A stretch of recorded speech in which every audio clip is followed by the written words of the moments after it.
To connect your Instagram account to your RipL account, start by opening a web browser and navigating to RipL.com. Once on the site, click the Login button and enter your email and password to access your account. If you don't have an account, you can sign up for one at this stage. After logging in, you'll see various options such as RipL Home, My Post, My Brand, and My Account, as well as a search bar, gift icon, and help center. From here, go to the Share Post section, where you'll find options to customize your post, including choosing from templates, setting animations, and selecting photo and text styles.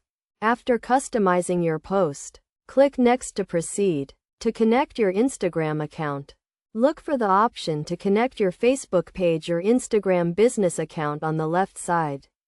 Since Facebook owns Instagram, you'll need to grant permission to share your Instagram business account, so ensure your Instagram account is set to business. Once you've connected your accounts, you can share your post to Instagram. Make sure to follow the prompts to complete the connection process, and your post will be shared to your Instagram account. By following these steps, you can successfully connect your Instagram account to your RipL account and start sharing posts.